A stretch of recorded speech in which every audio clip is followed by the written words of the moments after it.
కేంద్ర హోం సహాయక మంత్రి బండి సంజయ్ కుమార్ను మంత్రి పదవి నుండి తొలగించాలని డిమాండ్ చేస్తూ సోమవారం మానకొండ మండల కేంద్రంలో బీఆర్ఎస్ నాయకులు ధర్నా చేపట్టారు.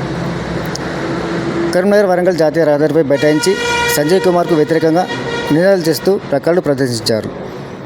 ఈ కార్యక్రమానికి మానకొండ మాజీ ఎమ్మెల్యే రసమయ్య బాలకిషన్ హాజరై మాట్లాడుతూ మైనర్ బాలిక కుటుంబానికి న్యాయం జరగాలంటే మంత్రివర్గం నుండి సంజయ్ కుమార్ను తొలగించాలని డిమాండ్ చేశారు.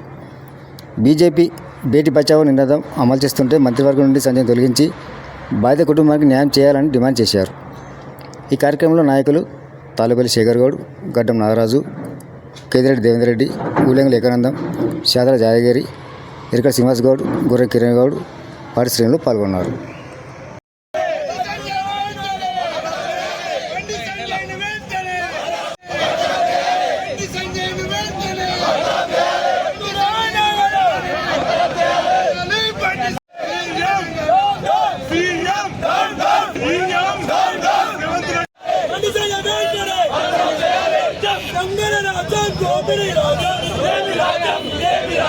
జిల్లాలో ఒక అరాచకం చూస్తూ ఉన్నారు ప్రజలు. ఎందుకంటే సాక్షాత్తు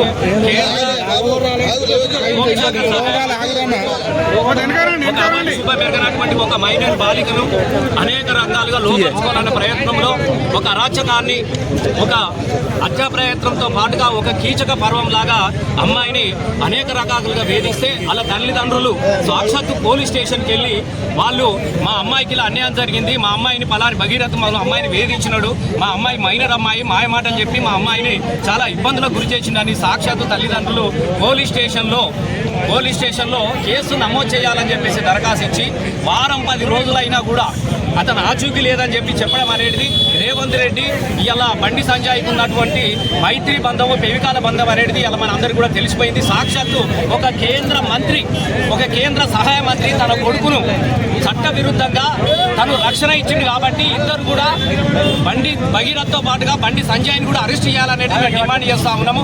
ఎందుకనంటే ఒకసారి A1 కొడుకు అయితే A2 తండ్రి ఎట్టి పరిస్థితుల్లో కూడా నేరస్తునికి, చట్ట ప్రకారం నేరస్తునికి ఆశ్రయం ఇచ్చిన వాళ్ళు కూడా నేరస్తులే అవుతారు కాబట్టి దాన్ని పరిగణలోకి తీసుకోవాలి. ముఖ్యంగా ఇలా వారం 10 రోజుల నుంచి ముఖ్యమంత్రితో సహా చట్టాన్ని అనేక రకాలుగా మనం లోపరుచుకునే ప్రయత్నం చేశాడు. అనేక ఛానళ్ల ద్వారా పత్రికలను కూడా మేనేజ్ చేసిండు కాబట్టి ఇప్పుడు బండి సంజయ్ గారు కేంద్ర సహాయ మంత్రిగా ఉంటే ఈ కేసులో న్యాయం జరగదు కాబట్టి ఇలా సనాతన ధర్మానికి కట్టుబడి ఉంటే, జై శ్రీరామ్ నీ మనసులోనే ఉంటే నీకు నువ్వుగా వెంటనే రాజీనామా చేయాలని చెప్పేసి మేము డిమాండ్ చేస్తా ఉన్నాం. నీ కొడుకు నిర్దోషి అయితే దాని తదనంతరం జరిగినటువంటి పరిణామాల పట్ల నీకు చిత్తశుద్ధి ఉంటే మళ్ళీ నువ్వు మంత్రి అవుతావా, ప్రధానమంత్రి అవుతావా, ఏమవుతావా, లేకుంటే ముఖ్యమంత్రి కూర్చున్న నువ్వే కూర్చుంటా మాకు అవసరం లేదు. కానీ కొడుకు నేరస్తుడు కాబట్టి దానికి బాధ్యత వహించాల్సినటువంటి అవసరం ఉన్నది. ఇలా కేంద్ర మంత్రిగా ఆయన ఉన్నన్ని రోజులు బాధితురాలకి న్యాయం జరగదు కాబట్టి మేము రాజీనామా చేయాలని చెప్పేసి మేము డిమాండ్ చేస్తున్నాం. ముఖ్యంగా కరీంనగర్ పార్లమెంటు సభ్యుడై ఉండి ఇలా ఈ అరాచకానికి పాల్పడడం అనేది మాకు చాలా సిగ్గుసేటుగా మేము భావించుకుంటా ఉంటున్నాం. కాబట్టి వెంటనే తక్షణమే బండి సంజయ్ని వెంటనే రాజీనామా చేయాలి, ఆయనను A2గా పరిగణించాలి.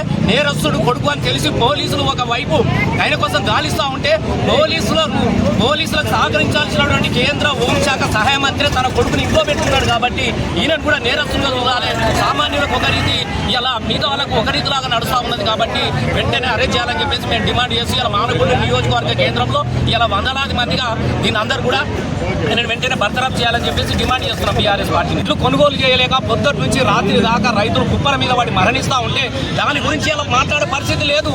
ఇలా ఒకవైపు అరాచకాలు, ఇలా ముఖ్యమంత్రి గారు ఎందుకు మౌనంగా ఉన్నాడు? ఒక సామాన్యుడు చనిపోతే, కొడుకు దొరకకపోతే తండ్రిని తీసుకొచ్చి పోలీస్ స్టేషన్లో కూర్చుండబెట్టి ఇంటరాగేట్ చేసినటువంటి ముఖ్యమంత్రి రేవంత్ రెడ్డి గారు బండి సంజయ్ని కాపాడడంలో ఈయన కూడా తరుడు, ఈయన కూడా కేసు నమోదు చేయాలి.